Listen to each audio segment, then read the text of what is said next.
Maya-maya pa, nang medyo matanggap na nito ang sinapit ng tatay niya, dito na yon napabuntong hininga habang nag-iisip ng malalim. Magkakalahating oras din yung napatahimik hanggang sa dito na ito magdesisyong magsalita. Ayon sa tsuhin niya, posibleng nalagay lang sa panganib ang buhay ng kanyang ama. At kagaya niya, di rin ito basta-bastang nakumbinse na yon ay wala na. Mariin din itong inilahad na sa dami ng karunungang taglay ng tatay niya, malabong mamatay ito ng basta-basta. Dagdag pa nito na, hindi malabong nahuli ito o hindi naman kaya'y pinapahirapan ng mga nakahuli sa kanya. Nang marinig naman ito ni Damsoy, doon na siya nagkaroon ng pag-asa. Alam niya na posible ang sinasabi ng tsuhin niya, kaya hindi niya maiwasang magboluntaryo na sumama sa paghahanap dito. Ang kaso lang, nung marinig nito ang ibig niya, bigla itong tumawa habang sumasagot ng, "Kung isasama kita, Damsoy, kakayanin mo ba sila? Malawak ang mundo, pamangkin. Marami ka pang hindi nalalaman.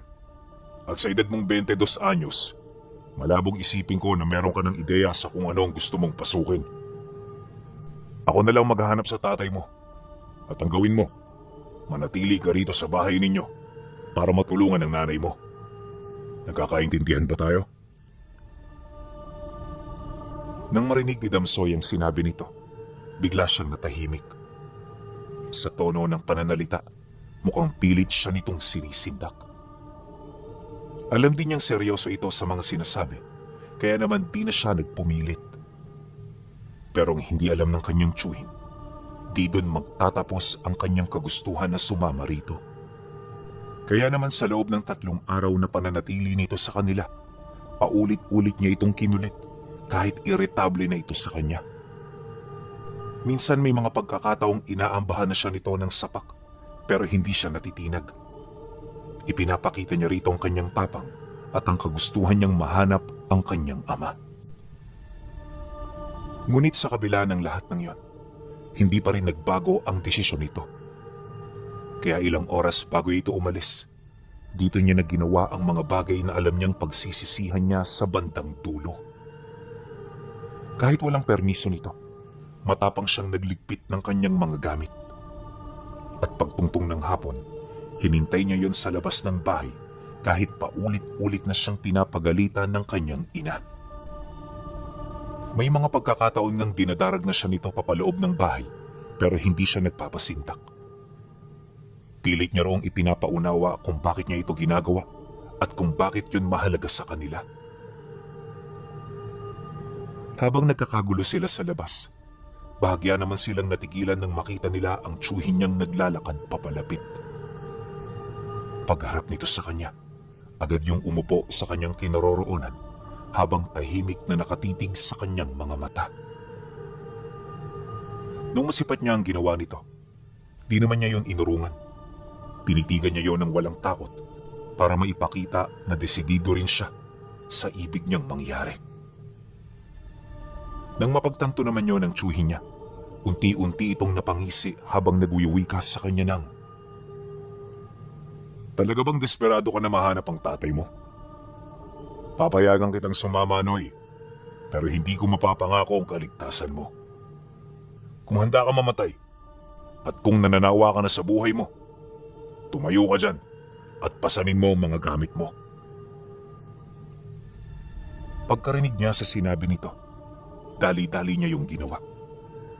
At nang makatayo na siya, inakbayan siya ng tsuhin niya at dito na sila naglakad papalayo na para bang walang nangyari. Dala ng pagkagulat, hindi na nakapagsalita ang nanay niya. Literal na hinayaan na lamang sila nito hanggang sa makalayo na sila ng baryo. Akala noon ni Damsoy, maghihintay sila sa pantala ng Dipolog, pero laking gulat na lamang niya nang nilagpasan nila ito. At sa halip na sumakay ng barko, pumunta sila sa isang masukal na lugar, malapit sa tabing dagat ilang metro ang layo mula sa sentro ng bayan. Napakadilim sa lugar na yon. Kaya naman ang pinagmasdan niya ang malawak na dagat, hindi niya maiwasang magtaka.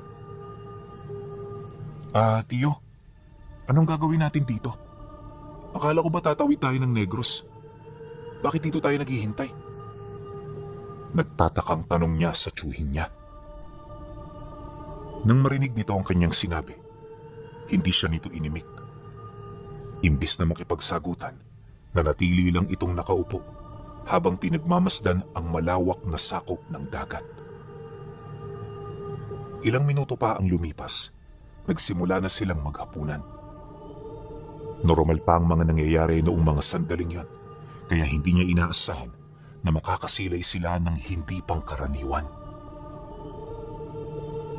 Pagtungtong ng 8:00, habang siya ay papaidlip na, may narinig siyang ragasan ng alon. Sinubukan niya itong hanapin pero wala naman siyang nakikitang bagay sa laot. Akala niya wala lang ito, kaya naman bumalik na siya sa pagkakahiga. Pero di pa man siya nakakapikit, may nakita siyang anino ng barko na biglang dumaong sa dalampasigan kung saan sila nagpapahinga. Dala ng kuryosidad, dali-dali naman siyang tumayo para aninagin ito. Pagdungaw niya rito, bumungad sa kanya ang malaking barko na tila bang ilang dekada nang nagpapahinga sa ilalim ng dagat. Ang hindi niya lang mawari, paano pa ito nakabalik sa ibabaw? Pagbaling naman niya ng tingin sa itaas, bumungad sa kanya ang mga taong sakay nito. Wala naman siyang napansing kakaiba, kaya hindi siya nag-isip ng kung ano. Sa pagpapatuloy ng kanyang pagmamasid, bahagya naman siyang napasilay sa tsuhin niya nang maramdaman niya ang kalabit nito. Kunin mo na ang mga gamit mo. Yan ang sasakyan natin. Bilis-bilisan mo. Kapag nakaapa ka na sa barkong yan, huwag mong papayagan na mawala ako sa mga mata mo. Diretso lang ang lakad at huwag kang tumingin sa kung kani-kanino. Paalala nito habang naghahanda ng gamit. Nang marinig niya ang sinabi nito, dali-dali naman niya yung sinunod. Ilang minuto pa ang lumipas, dito na sila nagsimulang maglakad patungo sa hagdan ng barko.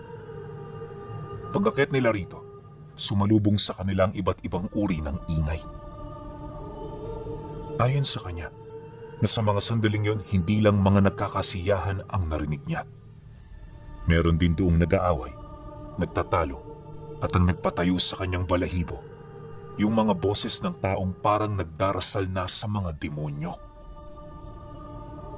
Nung marinig niya ang mga ito, naunawaan niyang hindi normal ang barko na kanyang nasakyan. Kumbinsido rin siyang kokonti lang ang mga taong normal na nakasakay dito dahil lahat ng mga nakikita niya mukhang kakaiba kapag tinititigan niya ito ng mata sa mata. Maya-maya pa, dito na nila narating ang silid na kanilang tinutuluyan. Wala naman doong kakaiba, maliban sa amoy na parang hindi kayang tanggapin ng sikmura niya. Inreklamo niya ito sa kanyang tsuhin pero wala itong nagawa para maalis ang amoy na yon. At ayon dito, normal na ito sa barko, kaya pagtiyagaan na lang niya ito hanggang sa marating nila ang lugar ng Samar. Dahil sa sinabi ng tsuhin niya, hindi na siya nagreklamo. Wala na rin siyang sinabi na kahit na ano upang maging maayos ang kabuang araw ng kanilang paglalakbay. Lumalim ang gabi. Dala ng matinding pagod, maaga pa siyang nakatulog. Pagsapit ng sumunod na araw, napakatahimik na ng barko. Maaliwalas na rin ang silid nila, kaya paggising niya dali-dali niyang hinanap ang tsuhin niya. Paglabas niya ng silid, nadatnan niya ang barko na nakadungka sa isang isla. Medyo malilim din sa lugar na yan, gawa ng yung liwanag ng araw nasa kabila nitong bahagi. Pagsilay niya sa dalampasigan, dito niya nakita ang mga sakay ng barko na abala sa kanilang mga ginagawa. May nagpapahinga, nagluluto ng pagkain, at yung iba naman masayang lumalangoy. Matapos naman niya yung masilayan, wala naman siyang nakitang kakaiba, kaya nagdesisyon na rin siyang bumaba. Pagdating niya sa dalampasigan, dito na siya sinalubong ng kanyang tsuhin.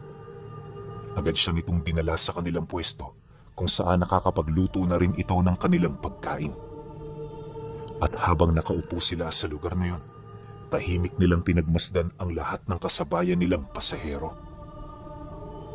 Sa totoo lang, Pinuno, walang kaide-ideya noon si Damsoy sa kung ano ang kanyang kinakaharap. Inakala niya talagang mga ordinaryong tao ang mga ito. Pero nang magsimula ng magkwento ang tiyuhin niya, dito na siya dahan-dahang nakaramdam ng kilabot. Ayon sa kwento ng kanyang tiyuhin, sa barko na kanilang sinakyan, sila lamang ang ordinaryong tao. Ibig sabihin, lahat ng nakikita niya noong mga sandaling yon ay mga nilalang na nagbabalat kayo. Dagdag pa ng tiyuhin niya, mga aswang ang karamihang kasabayan nila na halos linggo-linggong naglalakbay patungong Samar. At ang barko na kanilang sinasakyan ay literal na nabubuhay gamit ang itim na salamangka. Marami ang rason kung bakit sila nagtago sa isla. Una, dahil sa kagustuhan ng mga pasahero. At ang ikalawa ay dahil sa lulubog ang barko kapag nagpumilit itong pumalaot ng umaga. Nabanggit din ito na malapit na sila sa Samar, kaya bago sumapit ang hating gabi, nakadaong na sila. Nang marinig niya ang sinabi nito, agad naman siyang napatanong ukol sa dahilan nito kung bakit doon sila sumakay. Dagdag pa niya na marami namang pwedeng masakyan, kaya hindi niya talaga maunawaan kung bakit ito ang pinili ng tiyuhin niya. Pagkarinig naman ito sa kanyang sinabi, agad naman yung sumagot sa kanya ng, "Dahil mga antingero tayo, Damsoy. At isa pa, sa lahat ng sasakyang sinabi mo, ito ang pinakamabilis. Kung sa ibang barko gugugol tayo ng mga araw, dito 1 araw at 2 gabi lang. Sinasabi ko sa iyo, Noy, marami ka pang hindi nalalaman." Matapos ang kanilang pag-uusap, inabisuhan siya nito na kumain lang ng kumain upang sa pagsapit ng gabi, hindi siya makaramdam ng gutom. Mahirap magutom sa barko, Pinuno, dahil lahat ng pagkain doon, purong karne ng tao. Kaya naman kahit sobra-sobra na ang mga nakain niya, pinili niyang magtabi pa para sa pagsapit ng gabi. Ilang oras pa ang lumipas, sumapit na ang hapon. Paglubog ng araw, isa-isa namang sumakay ang mga pasahero, hudyat na malapit nang umalis ang barko. Sila naman noon ang tiyuhin niya, pasimple na ring tumungo sa kanilang silid para magpahinga. Ngunit sa kasagsagan ng kasarapan ng tulog, bigla siyang nagising dahil sa malakas na ingay. Pagsilay niya sa tiyuhin niya, nakita niya itong tulog na tapos humihilik pa. Kaya imbis na gisingin niya ito upang meron siyang kasama, pinili niyang hayaan na lamang ito. Paglabas niya ng silid, dito niya nakita ang mga nilalang na nagsisikumpulan sa 2 palapag ng barko. Mula sa lugar na yon, abot tanaw nila ang isang maliit na plaza kung saan merong nangyayaring pagtatanghal. Pagbaling niya ng tingin dito, doon niya nakita ang 2 nilalang na merong kinakatay na baboy. Ang kaso habang tumatagal ang kanyang pagtitig dito, napapansin niya na parang nag-iiba ng anyo ang mga baboy na yon. At sa isang kisap mata, parang naging kawangis na yon ng tao.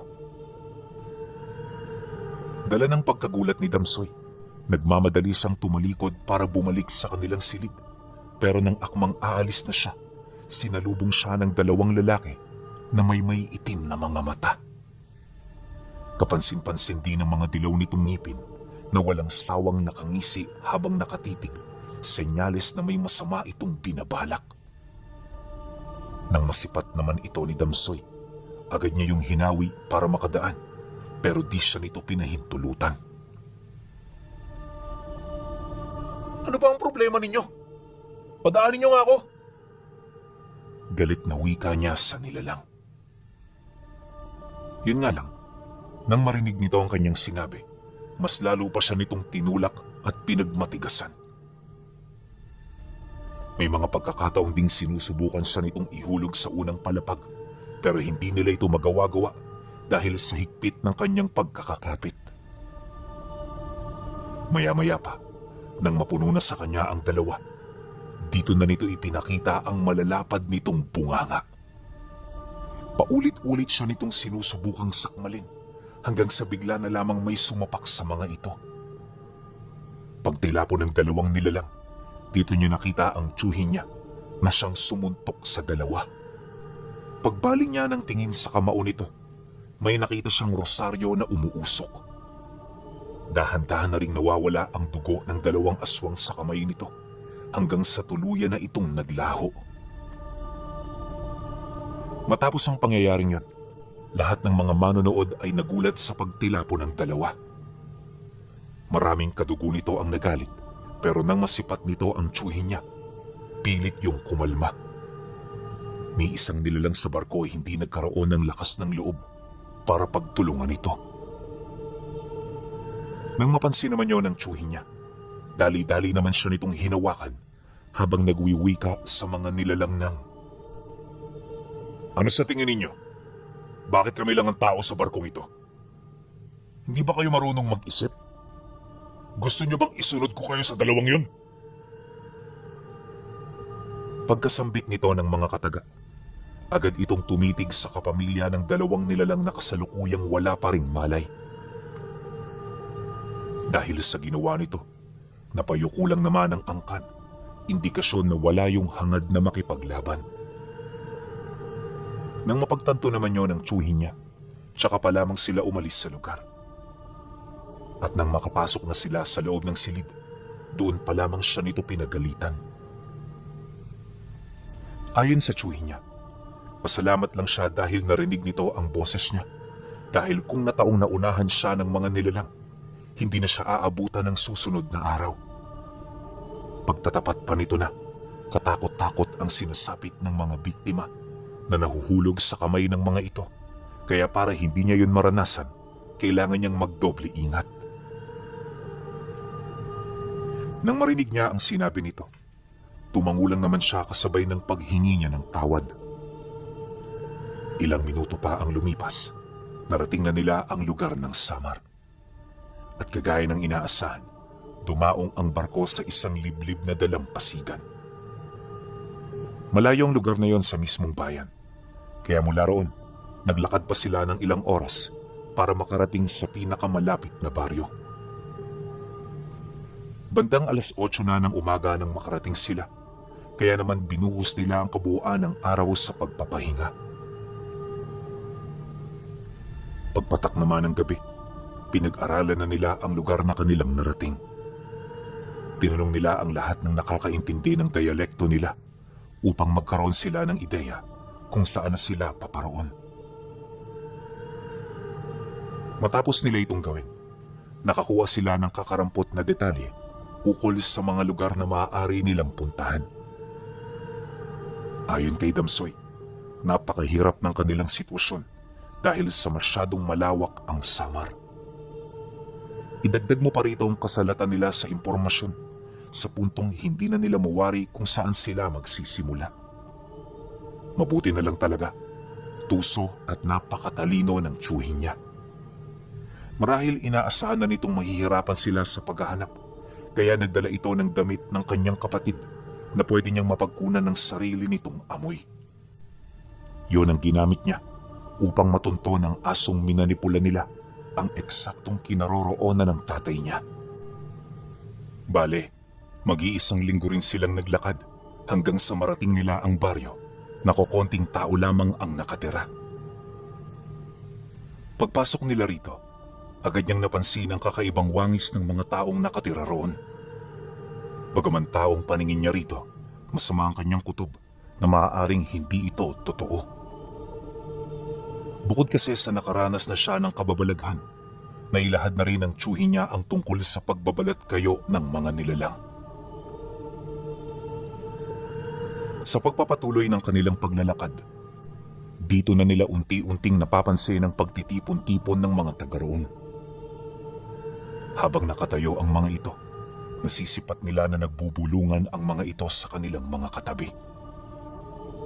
Hindi niya mawari kung anong ibig ipahiwatig ng mga nilalang hanggang sa may nakita silang matangkad na lalaki na may malaking katawan. Nag-uumapaw na ang buhok nito sa ulo, tapos yung mga mata nito parang luluwa na. Kulukulubot din ang balat nito, tapos kung titingnan para yung mga ngatay ng karne ng hayop. Basta, kakaiba ang aura ng taong yun. Nung masipat nga ito ni Damsoy, agad siyang napatago sa likod ng kanyang tiyuhin. At habang lumalapit sila rito, paulit-ulit niyang pinayuhan ang tiyuhin niya na maging mahinahon sa pananalita. Ang problema parang hindi yun nakikinig sa mga sinasabi niya. Maya-maya pa, nang makaharap na nila ito, direkta itong tinanong ng tiyuhin niya ukol sa kinaroroonan ng kanyang ama. Mariin din itong inilahad na yun ang lugar kung saan nila nasagap ang amoy nito, kaya wala na yung maipapalusok pa. Pagkarinig naman ng nilalang sa sinabi ng kanyang tiyuhin, bigla naman yung humagikgik na parabang isang malaking biro ang kanyang narinig. Pagtahimik naman ito, bigla yung sumagot sa tiyuhin niya ng, "Baka naman patay na ang hinahanap ninyo. Hindi kami nagtatago ng bilanggo rito. Kaya yung hinahanap nyo, sigurado kung nasa kabilang buhay na. O sige, halughugin nyo ang buong paligid. At kapag may nakita kayong tao, sa inyo na. Pero kung wala naman, aba, may iwan kayo ritong dalawa." Nang marinig naman ng tiyuhin niya ang sinabi nito, walang pagdadalawang isip nitong sinapak ang nilalang. Sa sobrang lakas ng pagkakasuntok nito, para yung punong nabuwal sa lupa. Agaran itong nawala ng malay, kaya kahit anong sigaw ng mga kasama nito, hindi na yun nakatayo. Nang mapagtanto naman ng mga tiyuhin niya na tapos na ang nilalang na yun, dali-dali niya yung nilapitan, sabay paulit-ulit yung inapakan sa ulo hanggang sa kumalat na ang dugo nito. Pagsilay naman itong patay na ang nilalang, muli itong humarap sa mga kalahi nito upang ipagtanong sa ikalawang pagkakataon ang tungkol sa kinaroroonan ng kanyang kapatid. Ngunit sa halip na makipagtulungan ng mga natira, napilitan niyong magpalit ng anyo upang ipaghigante ang namatay nilang kadugo. Dahil sa pangyayari, agad siyang sinigawa ng tiyuhin niya na magtago habang hinuhugot sa magkabilang bewang nito ang dalawang matatalas na sundang. Segundo lang ang lumipas nang bigla yung suguri ng mga aswang. Ayon kay Damsoy, na sa sobrang dami ng nakalaban ng tiyuhin niya, hindi niya inakalang makakaligtas pa ito. Ngunit habang tumatagal ang kanyang pagmamasid, dito niya nakikita ang ginagawa nitong pagsalag sa lahat ng nilalang na umaatake. At sa maniwala man kayo o hindi, lahat ng tinatamaan ng talim ng sundang, mabilis na napuputulan ng parte ng katawan. Pagkaraan pa ng 10 minuto, bahagyang naantala ang labanan dahil sa dami na ng pinsala ng atake nito. Karamihan sa mga aswang na nakaligtas, napilitang sumiksik sa isang tabi para lawayan ang kanilang mga sugat. Ang iba naman na natiling nakatayo, pilit na binabantayan ng kilos ng tiyuhin niya. Kaso lang kahit marami pang nakaabang, hindi na ito nagdalawang isip na umatake. Pagbaba nito ng sundang, may mga sinambik pa itong dasal bago ito maglaho na parang pula. At sa loob lamang ng ilang segundo, nakatarak na ang sundang nito sa dibdib ng aswang na pinaniniwalaan itong isa sa mga namumuno sa baryo. Pagkalawit nito ng sundang, agad namang nagkalat sa paligid ang nahati nitong katawan. Matapos nun, sinunod na nito ang iba pa hanggang sa magsipulasa na ang mga aswang na nasindak sa abilidad nito. Paglayo naman ng mga nilalang, mabilis na ibinato ng tiyuhin niya ang mga sundang nito kasabay ng pagkontrol niya rito gamit lamang ang mga buhay na salita. Matapos niya yung gawin, Nakita na lamang ni Damsoy ang pagbulusok ng mga aswang na pilit nagtago sa madilim na kalangitan. Pagtahimik ng buong paligid, dali-dali na rin itong tinapos ang mga naiwan. Nagtira lang yun doon ang isa upang meron silang mapagtanungan. Pero nang makuha na rin ito ang kanilang pakay, agad din naman niya yung pinugutan ng ulo. Hindi naglaon. Dali-dali siya nitong hinanap para mapuntahan na nila ng magkasama ang yungib kung saan nakakulong ang tatay niya. Pagdating nila rito, nakita niya ang kanyang ama na nakaluhod sa isang mataas na parte ng bato habang pinalilibutan ng 4 na haring engkanto. Ang mga engkantong yon ang lumilikha ng malakas na harang upang hindi ito mapasok ng mga aswang.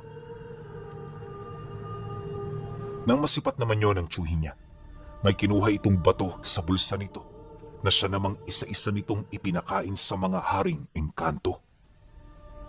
Nung may sakatuparan na niya ito, agad itong nagbanggit ng mga buhay na salita kasabay ng dahan-dahang pagkawala ng bisa ng makapangyarihang harang. Paglaho nito, doon pa lamang nagkaroon ng malay ang kanyang ama. Dahan-dahan niyong tumayo hanggang sa magawa na sila nitong masilayan. Pagtitig nito sa kapatid niya, nagmamadali itong tumakbo papalapit. Agad sila nitong niyakap ng magkasama habang humahagulgol sa pag-iyak. Ayon sa kanyang ama, hindi ito nakulong sa lugar na yon, bagkus ay nasa kasagsagan ito ng pag-aayuno at pagpapalakas. Yun nga lang, dahil sa pamumugaran ng mga aswang, kung kaya't hindi na ibinaba ng mga haring engkanto ang kanilang depensa. Habang buhay na sana yung mangyayari kung hindi sila pumunta. Dagdag pa nito na, labis-labis ang pasasalamat nito buhat sa ginawa nilang sakripisyo. Pagkatapos ng masayang pag-uusap, lumabas na sila ng kuweba para maghintay sa pagsapit ng susunod na araw. Kinabukasan, nagmamadali silang pumunta sa pantalan para sumakay ng barko pabalik sa lugar nila.